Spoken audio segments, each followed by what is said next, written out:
Cincin ni harga dia RM2,000 tau.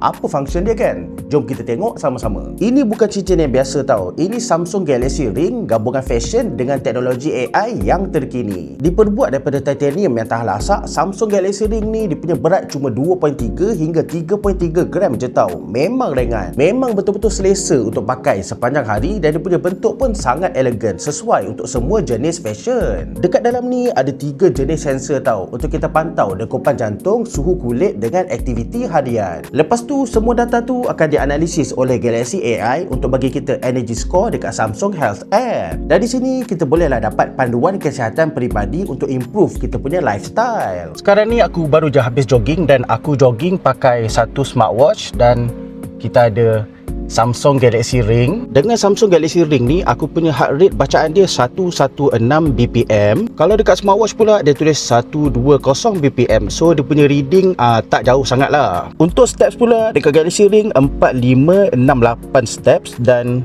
dekat smartwatch pula 4259 steps. Dia tak jauh sangat. Dari segi stress level pula dekat Galaxy Ring ni dia tunjuk aku punya stress sekarang tengah high dan kalau dekat smartwatch pun dia tulis moderate. So dia suruh take a rest. Yang bagusnya Samsung Galaxy Ring ni boleh detect juga kualiti tidur tau. Kalau korang bergerak-gerak waktu malam pun dia boleh tahu. Selain daripada cek kesihatan, Samsung Galaxy Ring ni pun kita boleh guna untuk kawal kamera dengan tutup alarm phone. So kalau nak ambil gambar, just double pinch je macam ni.